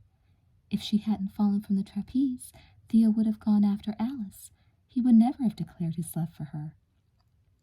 Did I know it would happen that way? Dancing Wind wondered, now as she led Raven back toward the camp. Did I want it to happen that way? The events of that fateful night were a blur in her memory. It was impossible to recall exactly what she had thought and felt at the time. One thing was certain, though. She had been trying to capture Theo's attention when she tried the difficult stunt. Dancing Wind couldn't help feeling that she had trapped Theo somehow. Now she must set him free. In the bustle of preparation for departure, Theo did not observe Dancing Wind quietly packing her belongings into a compact bundle. At last, the animals were all loaded and the train whistle blew. About to hop on board, Theo saw Dancing Wind standing by the tracks, the bundle at her feet. "Come," he put a hand under her elbow. "I'll help you up." Dancing Wind shook her head. She felt torn in two, but she knew she had made the right decision. "I'm not going," she said calmly. "What?"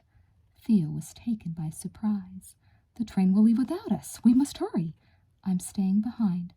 I have decided. I will find my way to California.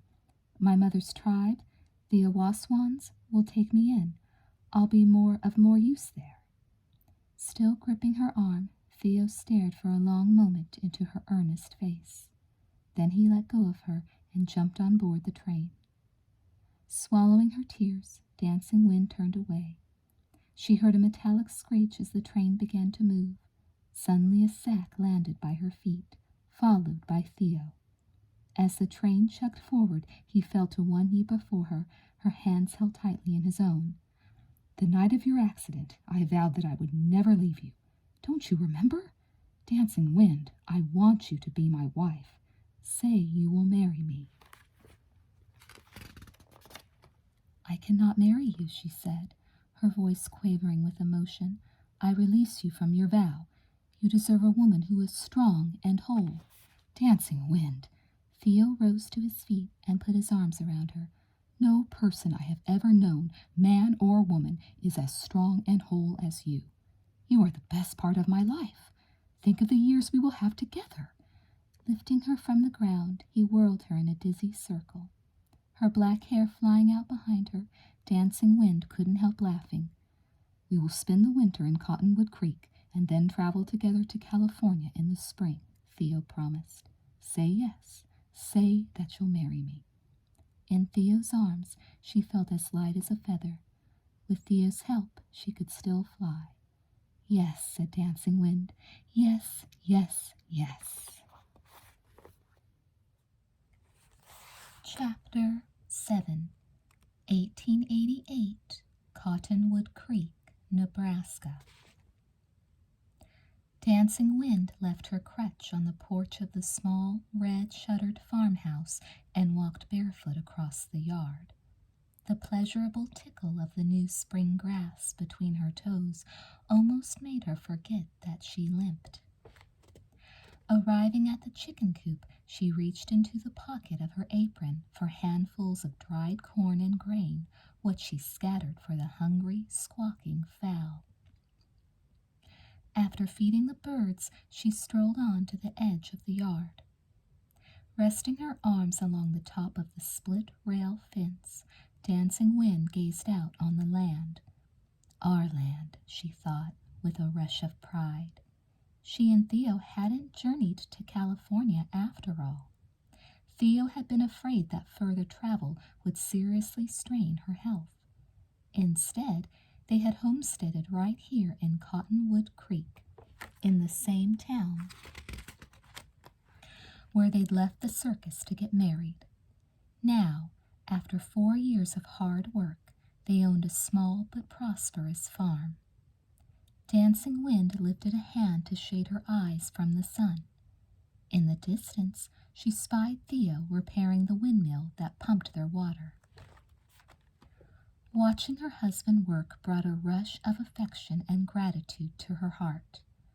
Their life together was rich and full. They had faced many challenges over the years, plagues of grasshoppers that had devoured crops, summer droughts that had withered plants, sudden winter blizzards that had battered their home and killed stray cattle. But they had come through it all, and now their love for each other was stronger than ever.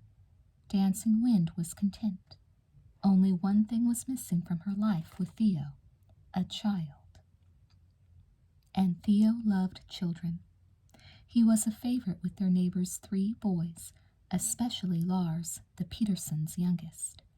He frequently entertained them with tricks and games he'd learned in his years with the circus. Still, he swore to Dancing Wind that he did not mind that they didn't have a baby of their own. Time and again he told her, "You are all I want, and your health is so fragile as it is. It's better this way." Now Dancing Wind smiled. She couldn't wait until his work was over and she could tell her husband the wonderful news. It was evening, and the two sat on the porch swing watching the setting sun turn the green wheat fields to gold. Theo's arm was around his wife's shoulders. Dancing Wind held the small, leather-bound book she used as a journal. She carried it in her apron, never knowing when she might be able to steal a moment from her busy days to jot a few lines. She had started keeping the journal soon after she and Theo settled in Cottonwood Creek to record the events of their married life, her childhood memories, and the Awaswan folk tales she'd learned many years ago from her mother. Dancing Wind had never cared much for school and book learning, so she was surprised that writing in her journal should bring her such joy. Somehow, writing filled a space in her life, the space that had been created when she lost the ability to run and jump. It had made her feel whole again. Now Theo tapped the cover of the book. "What will you write about today?" She glanced at him, her expression a mixture of mischief and solemnity. "I think I will write about what it would be like to have a child, a little boy like Hans, or maybe a little girl." Bending, Theo kissed her hair.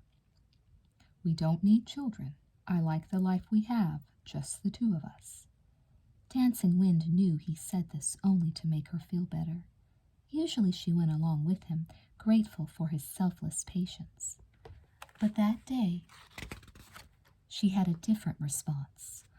"Well, I'm sorry you feel that way, since soon you will be a father," she said, looking down at her hands demurely. "What?" Theo had been rocking the swing gently with his feet. Now his boots froze to the floor, jolting the swing to a stop. "Do you mean to say—" Dancing Wind nodded, her eyes crinkling. "Yes, I'm expecting." "Expecting?" Theo stared at her, and she studied his face anxiously. Was he pleased? "But it's dangerous. Your health." Dancing Wind waved her hand. "Despite my bad hip, I'm stronger than most women. I'm not afraid. Oh, just think, Theo, a child, a Wakefield to carry on your family name in the new world, a son or daughter to help us with the farm." Tenderly, Theo took her face in his hands. His eyes were warm with concern, but also with intense joy.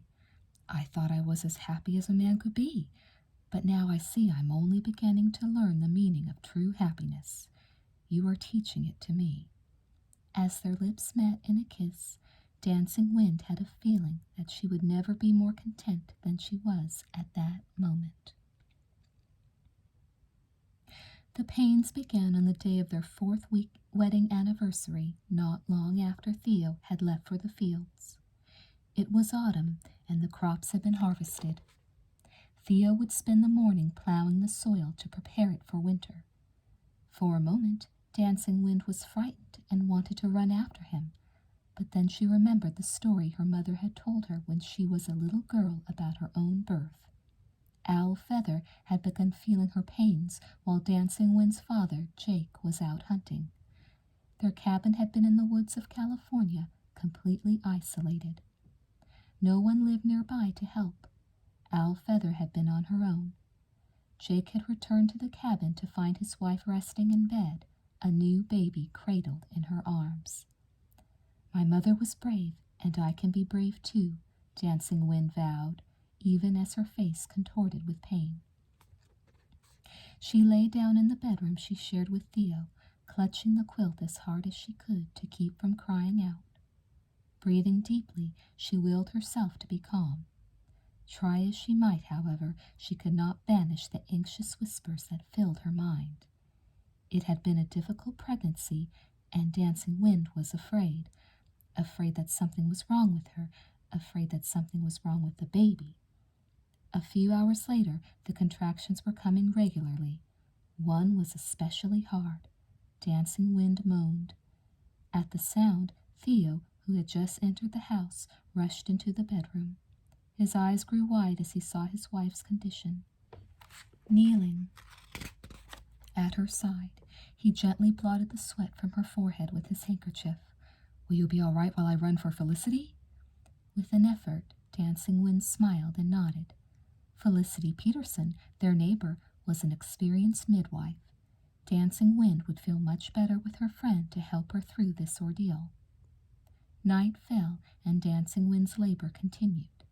Despite her pain and exhaustion, she could hear Felicity and Theo's hushed conversation, see the looks they exchanged. She could tell that something was wrong.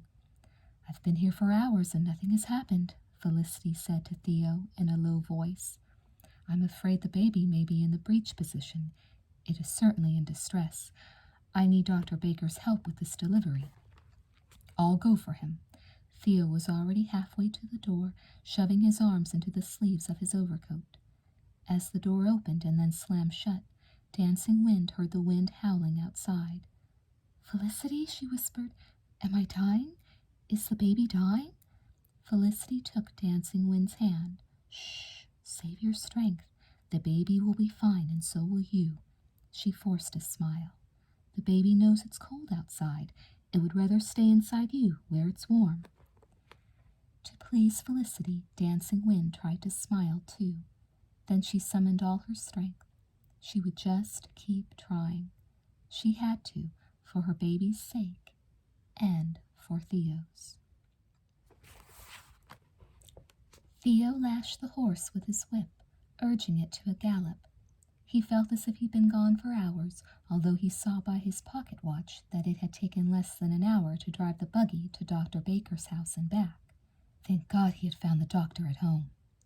Theo tied the horse in the yard. He and Dr. Baker hurried into the house. His heart in his throat, Theo ran to his wife's side. Dancing Wind was being very brave, but he could see at a glance that she had weakened. She tried to lift a hand to touch his face, but could raise it only a few inches before it dropped back to the bed. Bending his head so Dancing Wind wouldn't see his tears, Theo cursed himself. She should never have become pregnant. She was not strong enough. Why hadn't he taken better care of her? "Have something to eat," Dr. Baker advised Theo, "and get some rest. It may be a long night." Reluctantly, Theo left the bedroom. In the kitchen, he cut himself a piece of cornbread and bit into it. It tasted as dry as dust. Suddenly a cry of agony pierced the night. Theo had never heard such a sound. Pushing back his chair, he ran to the bedroom in time to hear another kind of cry, the cry of a newborn baby. Felicity was already busy cleaning the infant and bundling it into a warm, dry cloth. She flashed Theo a tired, triumphant smile. "It's a boy. You have a son." "A son?" Theo's heart contracted with relief and happiness. "How is my wife?" he asked the doctor. "Will she be—" The doctor, still bending over Dancing Wind, shook his head. "It's too soon to say. There is another baby on the way. She's having twins." "Twins?" Stunned, Theo sank into the rocking chair next to the bed. They were having not just one baby, but two? Of course, Theo welcomed them both, but at that moment his only thoughts were for the safety of his wife. Dancing Wind continued her exertions far into the night. Finally, the second child was born, a girl. Both babies were healthy. It seemed like a miracle to Theo, but the long and difficult labor had taken its toll on Dancing Wind. She lay still and pale beneath the quilt, her breathing rapid and shallow and her eyes closed. Felicity's husband Lars came for her and offered to drive Dr. Baker home as well. At the door, Theo took the doctor's hand. "Thank you." Dr. Baker gripped Theo's hand tightly. "She is very weak," he warned. "Very weak. Come for me again if she begins to fail." To fail? Theo couldn't bear to entertain the thought.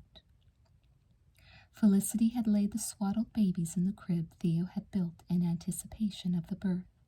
Now Theo lifted them gently. He placed the tiny boy in the crook of Dancing Wind's right arm, the girl in her left. Dancing Wind opened her eyes.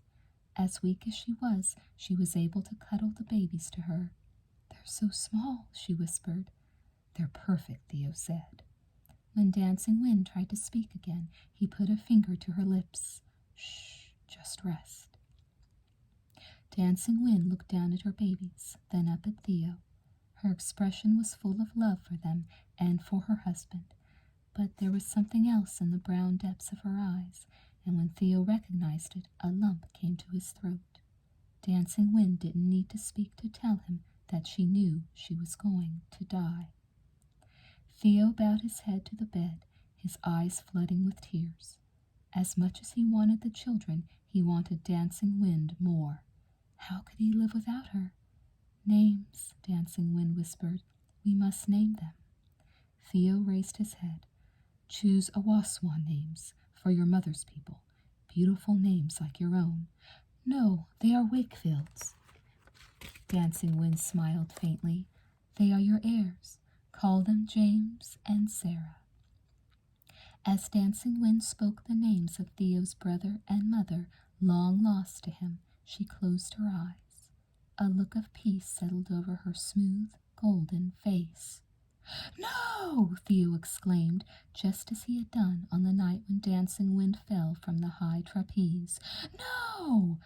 He'd been powerless to prevent her from falling then, and he was powerless to prevent her from dying now. Dancing Wind was gone. To Theo, it was as if night had fallen forever. He felt that day would never come again to his heart. Tears streaming down his face, he bent forward, embracing his wife and children. "Goodbye, Dancing Wind." Chapter 8, 1905, Vista, California. "Will you be back for tea?" Theodore Wakefield asked, looking up from the cherry seedling he was planting. His 16-year-old daughter laughed merrily. Sometimes her father was so quaint.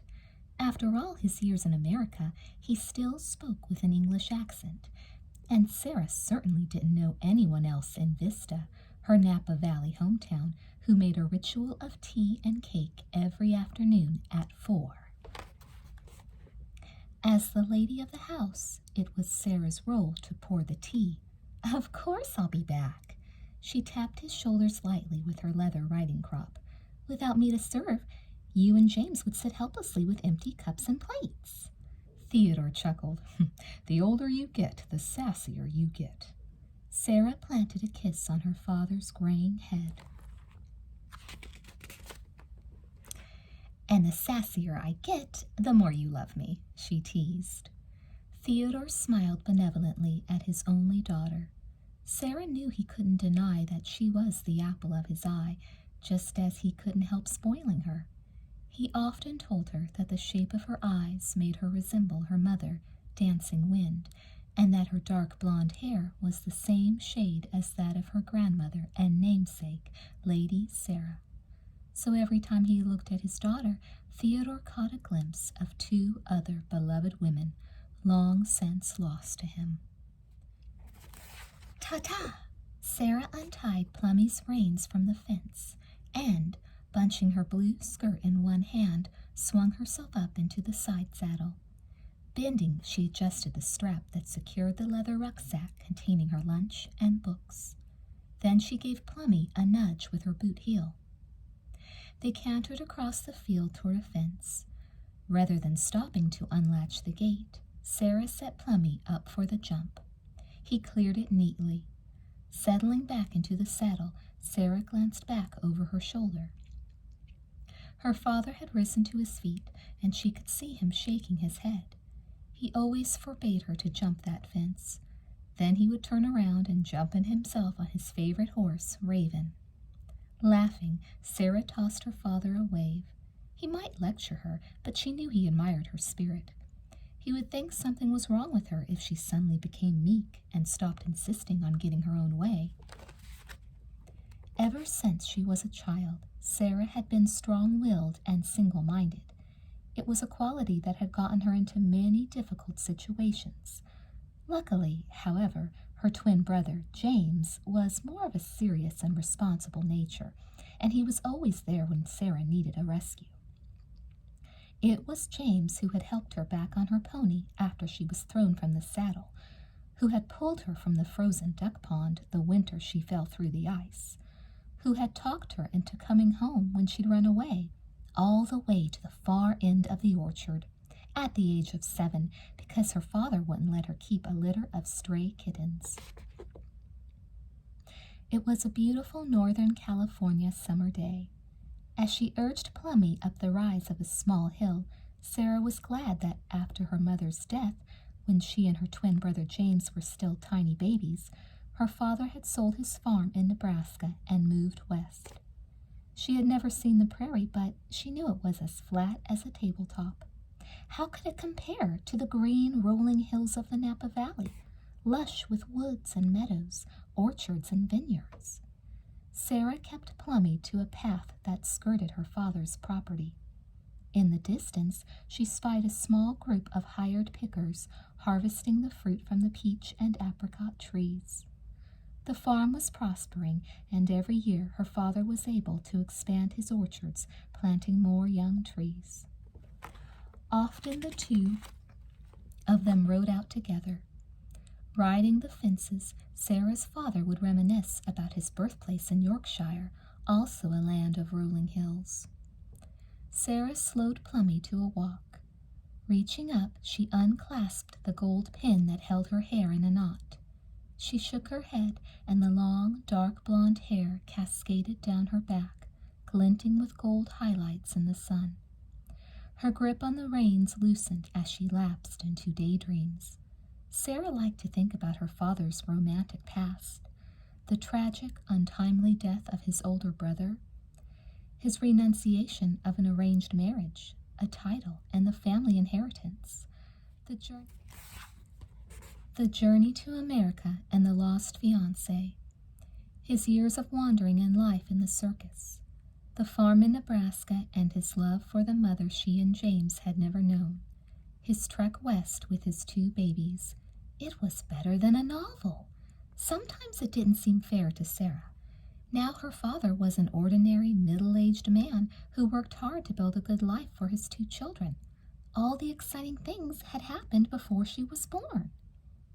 When they reached the far boundary of the orchard, Sarah jumped down from Plummy's back. Knotting the reins so he wouldn't trip himself, she let the horse wander off to graze, then settled herself in the shade of a gnarled cherry tree. There was a ladder leaning against the trunk, left behind by one of the pickers, she surmised, as she unfastened the top button of her fitted white shirtwaist in order to cool her neck. She pulled a few books out of her rucksack, then lay back, using the bag as a pillow. Which to read? She was well into both the autobiography of women's rights activist Elizabeth Cady Stanton and a Gothic novel called Wuthering Heights. The latter was part of her father's collection. In recent years, he had stocked his library shelves with British books of all sorts. Putting both volumes aside, Sarah opened a fabric-covered journal in what she was writing a fanciful story. Sarah had read Dancing Wind's diary, one of her father's prized possessions, and she couldn't help feeling that her own life was ordinary compared to the adventures of her deceased mother. So Sarah used her own journal for fiction.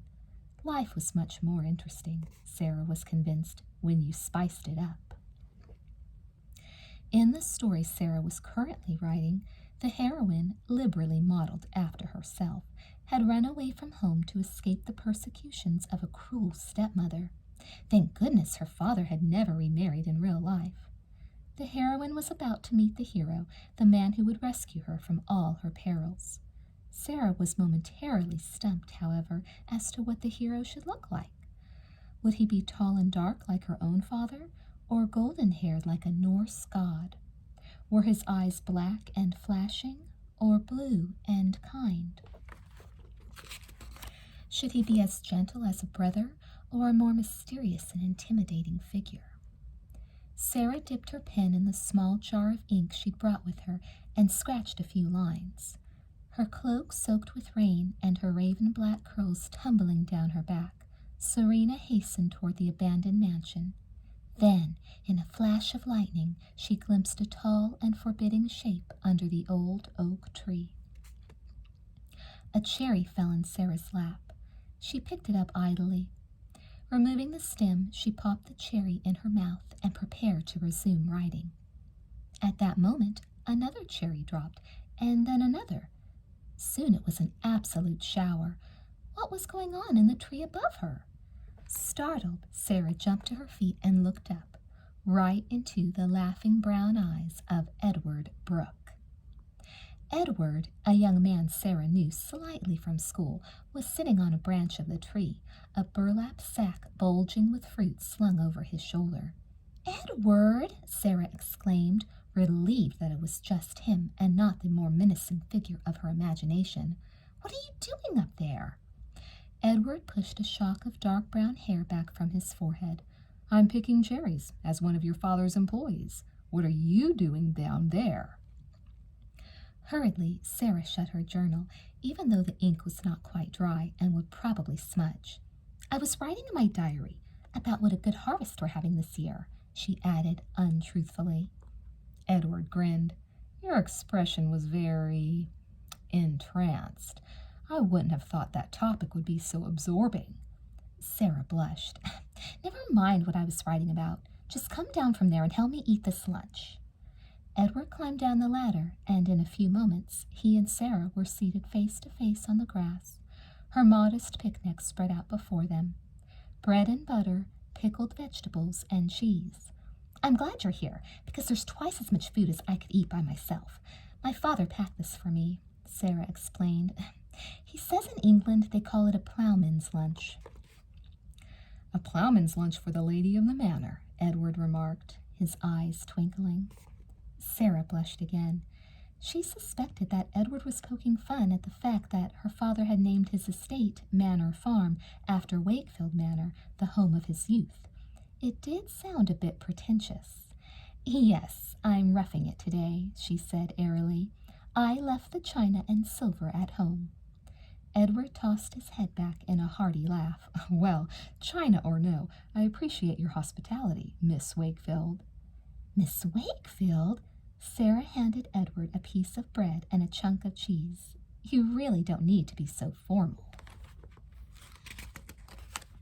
"Well, your father is my employer," Edward reminded her. "I don't see what difference that makes. You were my schoolmate, so of course you should call me Sarah." "I'd be glad to, Sarah." The serious note in Edward's deep voice sent a thrill chasing up Sarah's spine. No one had ever spoken her name in quite that way. Determined not to blush again, she said quickly, "Why are you picking fruit for my father, anyway?" "He pays a good wage, and since I've finished with school, it's time for me to make my own way in the world." "Of course," Sarah responded, although making one's own way in the world wasn't something she thought about often. She knew she would always have her father to take care of her. "But doesn't your father run the livery stable in town? Why don't you work for him?" "Oh, I do." Edward gestured with his bread and cheese sandwich. "Picking fruit is only seasonal employment, a little extra money in the bank. My father gets me the rest of the time, but I'm planning to branch off on my own soon." He leaned forward, his elbows on his denim-clad knees, his eyes intense. "There's no future in the livery business, Sarah. Soon the horse and buggy will go the way of the covered wagon. We've entered the century of the motor car." Sarah nodded eagerly. She had been green with envy when the Les Maîtres, who cultivated a prosperous vineyard nearby, became the first family in Vista to own an automobile. My brother and I talk ourselves blue in the face trying to convince our father to buy a Ford or one of the Model E Watsons. But he's so old-fashioned. He has the same opinion about electric lights in the house. She imitated her father's English accent. Motor cars break down and electricity fails, but you can always count on horses and candles. Edward laughed. But you're a modern woman, I see. He indicated the Stanton book, 80 Years and More. Sarah nodded. Elizabeth Cady Stanton didn't live to see the day, but it will come. You'll see. This will be the century of the motor car and of the woman voter. She was pleased that Edward didn't ridicule her radical views. Women should have the vote, he agreed. They work and make decisions all the time. They should be allowed a voice in government as well as in the home. To Sarah's surprise, Edward suddenly took her hand. What was he going to say to her now? As she held her breath, Edward turned her hand slightly so he could read the time on the gold-faced watch tied with a green velvet ribbon to her slender wrist. He was only checking the time, Sarah realized with some disappointment. But she didn't think. It was just her imagination that he held her hand for a moment longer than was necessary. I must return to work. He rose to his feet. Oh. Reluctantly, Sarah stood as well and gathered her things together. Then she found she didn't know what to say. In theory, she considered herself a modern woman, but in practice, she felt it would be too forward to come right out and say to Edward that she hoped to see him again very soon. Fortunately, Edward's thoughts appeared to be running parallel to her own. The pickers work until sunset, he said nonchalantly. Do you ever ride out at that hour? Sarah looked up at him. He was taller than she remembered, and underneath his work shirt she could see that his broad shoulders were taut with muscles. I think I might ride out at sunset tomorrow evening, she replied, and this corner of the farm is my favorite destination. Edward smiled. I'll keep that in mind. He strode over to where Plummy was grazing and led the horse to Sarah, then offered her a leg up. Good afternoon, Miss Wakefield. The same to you. As Edward hoisted the sack of fruit to one shoulder and gripped the ladder under his other arm, Sarah gave him a goodbye salute with her riding crop. As Plummy trotted off, Sarah looked at her watch, remembering Edward's touch. She'd reached the house with some time to spare before tea, and she decided to use it to write a little more of her story. All at once she knew just how she wanted her hero to look. He would be tall and broad-shouldered, with dark hair and twinkling brown eyes, and the most captivating smile. On Sunday afternoon, a little more than a week after her first meeting with Edward, Sarah waited impatiently for his knock on the door. Promptly at 4, she heard a firm rap. Smoothing her hands down the corseted waist of her white muslin gown, she hurried to the front door and swung it open eagerly. Hello! She had never seen Edward look so handsome. In a crisply pressed suit and jaunty bow tie, he looked quite distinguished.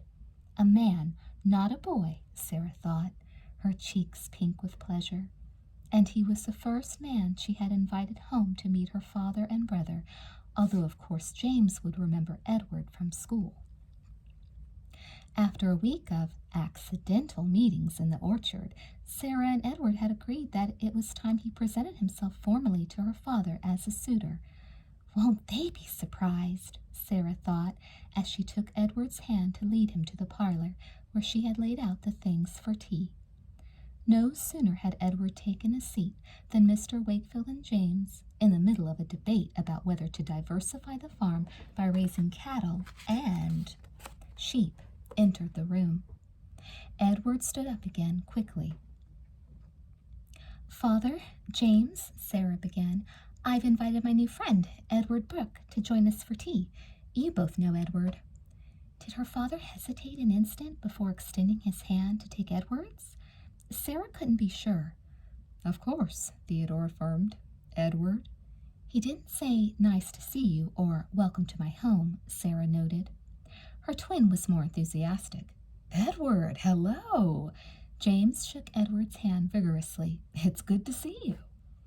The three men sat, and Sarah poured out cups of tea. Then she passed the tray of tiny sandwiches and delicate cakes. She had spent quite a bit of time making sure the tray looked perfect. After each man had filled his plate, there was a moment's awkward silence. Sarah looked expectantly at her father. Surely now he would ask the sort of questions a father always asked a prospective suitor for his daughter. But Theodore drank his tea, appearing almost to hurry through the usually leisurely afternoon ritual.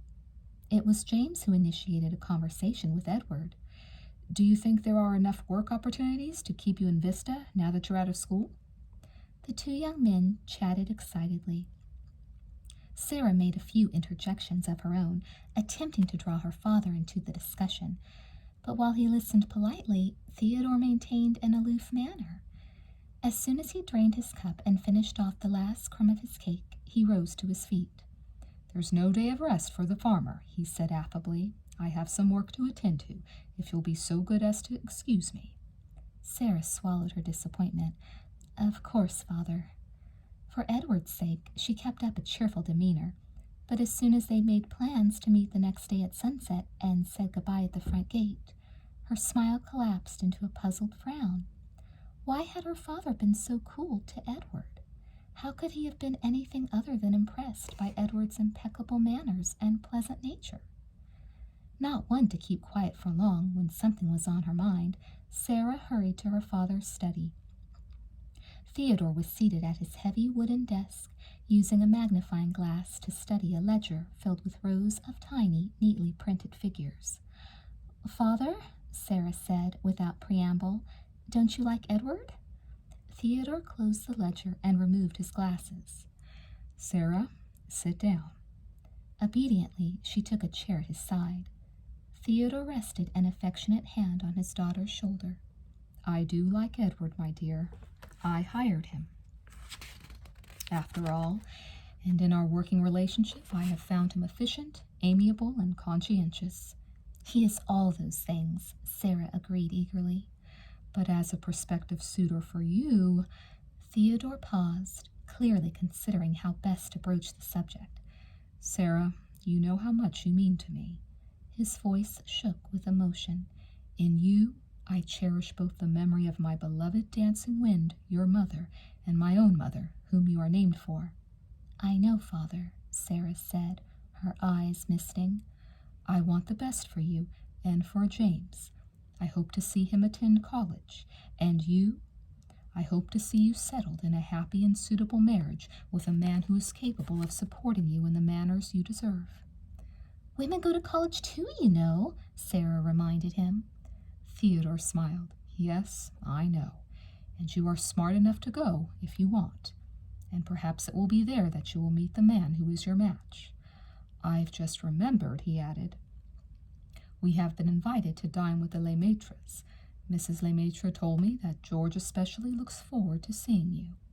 Sarah's lips tightened. She found George Lemaitre and his brothers unbearably pompous. Just because they were rich, and because their father let them drive his car around town, they thought they were royalty. Of course I'd be happy to dine with them, she lied. The answer satisfied Theodore. Good. He kissed his daughter's cheek. I knew we would understand each other, my dear. We always do. Sarah returned her father's kiss. I'll leave you to your work. Sarah went to the kitchen and began washing the tea things. You knew we would understand each other. Yes, Sarah thought, I understand you, Father, only too well. He hadn't said it in so many words, but clearly he didn't consider Edward an appropriate match for her. He wanted her to marry someone rich and horrible, like George Lemaitre. What an old-fashioned, utterly English idea, Sarah thought as she spread a light cloth over the leftover sandwiches, which would be their supper later. To practically forbid me to continue seeing Edward just because he doesn't have any money? Sarah knew her father meant well. He did love her and want the best for her, but she also knew her father was wrong. After all his years in his great adopted home, he hadn't learned America's most important lesson. that people should be judged not by their name or fortune, but by what they do and who they are. Sarah sighed, but she was not downcast for long. Her father could be very stubborn. No one knew that better than the daughter who took after him. And Sarah was determined to have her own way. As usual, a smile curved her lips as she considered the challenge that faced her. She would keep peace with her father, but she would also keep seeing Edward in secret. Sarah thought of the romantic stories she had made up and written in her journal. Maybe her own life wasn't so ordinary after all.